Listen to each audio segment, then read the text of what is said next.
আব্বা, এ দেখো আমি পালিয়ে বিয়ে করে নিয়ে চলে এসেছি। এ দেখো এ আমার বউ। পালা যখন নিয়ে চলে আসিস তাহলে আর কি, বউ অনেক ভারী হয়। अबे साले। বৌমা তুমি কাপড় কাচতেছো? আমার একটু কাপড়টা একটু ধুয়ে দিও। ছেলেটা পালায় বিয়ে করলিও বৌমাটা অনেক ভালো আছে, মানে বাড়ির সমস্ত रुको কাজ जरा, একা করতেছে। सबर करो।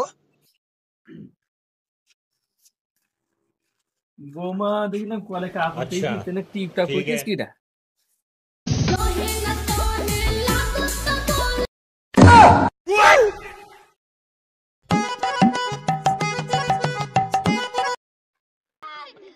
শালা তুই এনে কাজ করতেছে, বৌমা টিপ করতেছে।